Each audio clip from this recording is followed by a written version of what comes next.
ఒక్కసారి ఇది గమనించారా?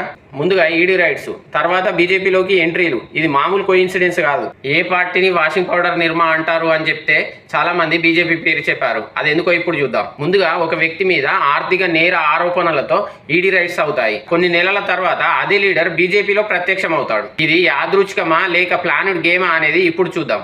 2014 తర్వాత ఇండియన్ పాలిటిక్స్ లో ఒక ప్యాటర్న్ క్లియర్ గా కనిపిస్తుంది. ముందుగా ఈడీ విచారణ, తర్వాత మీడియాలో అదే హాట్ టాపిక్ అవుతుంది. అలా కొద్ది రోజుల్లోనే పార్టీ మార్పు. ఎగ్జాంపుల్ ఒక 5-6 పేర్లు తీసుకుందాం. హిమంత విశ్వశర్మ ముందుగా కాంగ్రెస్ లో ఉండి ఈడీ రైట్స్ జరిగిన తర్వాత అతను బీజేపీలో చేరి ముఖ్యమంత్రిగా అయ్యాడు. సెకండ్, సువేందు అధికారి, టీఎంసీ లీడరు.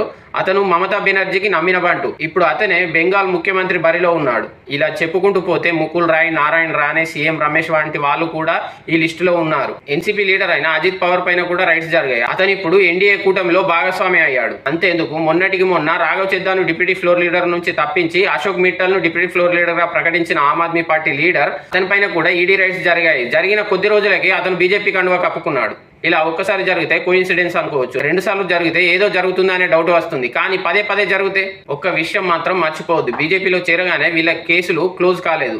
ఇంకా విచారణ జరుగుతూనే ఉంది. ఎన్ని రోజులు జరుగుతుందో చెప్పలేము. ఇక్కడ ప్రభుత్వం చెప్తున్నది ఏంటంటే అన్ని కేసులు చట్ట ప్రకారమే జరుగుతున్నాయి అని. ప్రతిపక్షం చెప్తున్నది ఏంటంటే ఇది కేవలం రాజకీయ ఒత్తిడి మాత్రమే అని. నిజమేంటో నిర్ధారించాల్సింది కోర్టులు మాత్రమే. కోర్టులు అన్ని చూస్తూ ఉన్నాయి, కానీ ప్రజలు కూడా అన్ని గమనిస్తూనే ఉన్నారు. మీరే చెప్పండి, ఇప్పటి వరకు జరిగిన ఘటనలన్నీ కోయిన్సిడెన్సా లేదా పవర్ పాలిటిక్సా? మీ అభిప్రాయాన్ని కామెంట్లో చెప్పండి. వీడియో కనుక నచ్చితే ఫాలో చేయండి.